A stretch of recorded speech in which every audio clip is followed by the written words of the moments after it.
Barbara with Kaizink, and what I'm going to show you is how to place an order in ESP after the customer has approved their design work.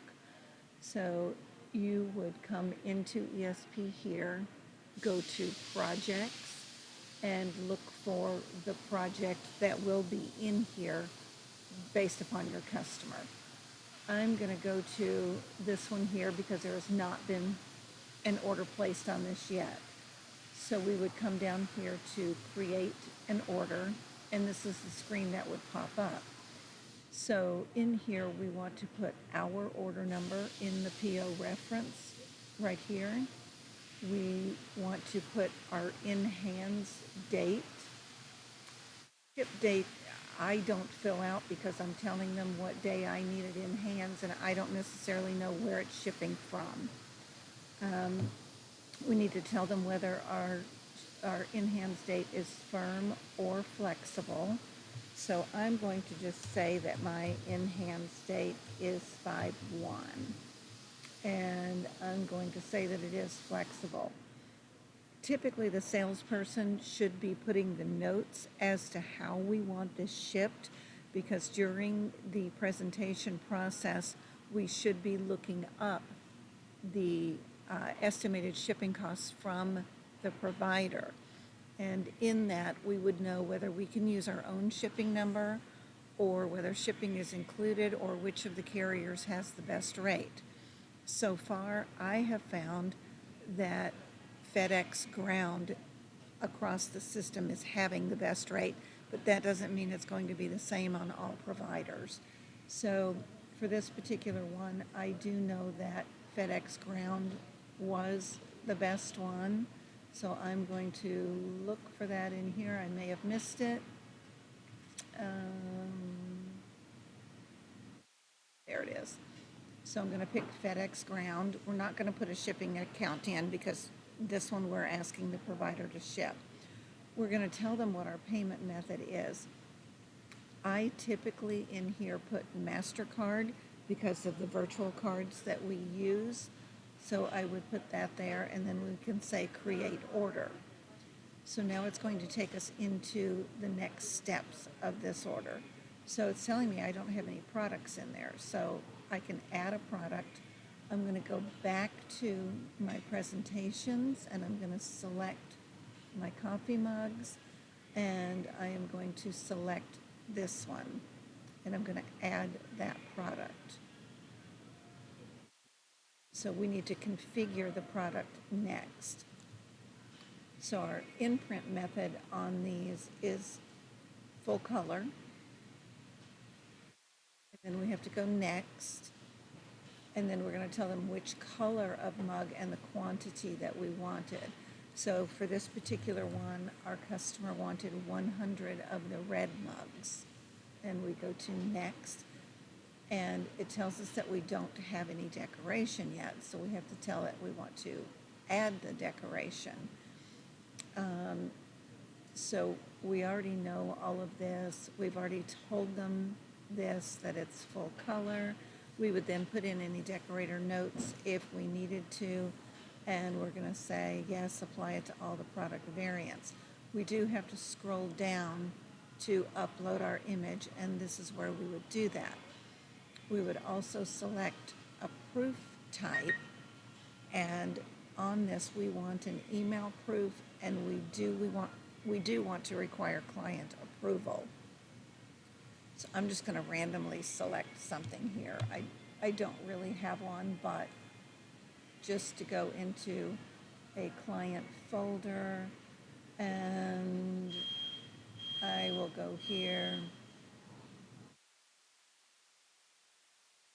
Well, that one will not work. I'll go into A1 Garage because I know they have logos in here that I can use.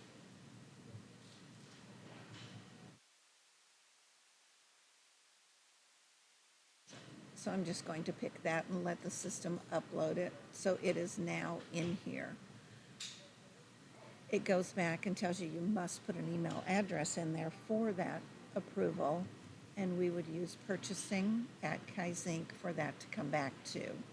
We would then save that, go back up here and hit next. And it goes through and it tells us everything that we have in here. It's important not to select this option charges because it's already figured in there and then we get charged twice. It's a defect that I don't like. So we've configured it, we have our decoration. Well, all right, let's do this because it's not going to let us move forward. So this is other charge for the setup. So we've done that. So we're going to save the changes.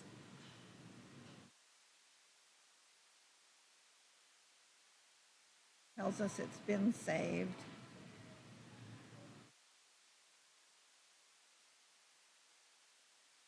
So I did go back and rename this as setup charge. Now it lets us move forward.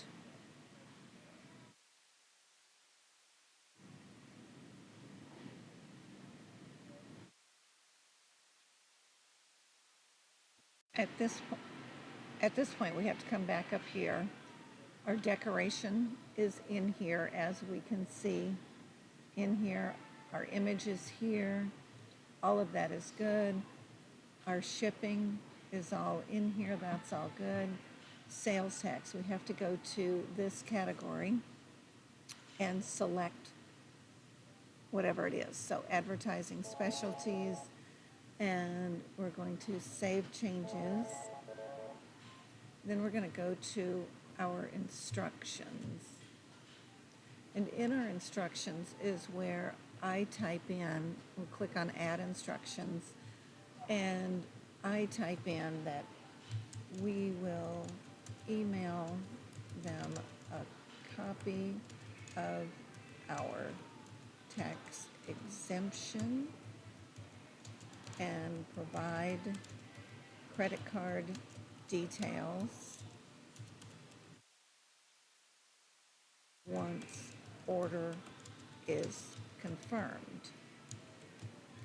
I also like to put a note that if there are charges associated with a credit card, we will send to please send instructions for an ACH. So you get the point there. So I'm going to save those changes.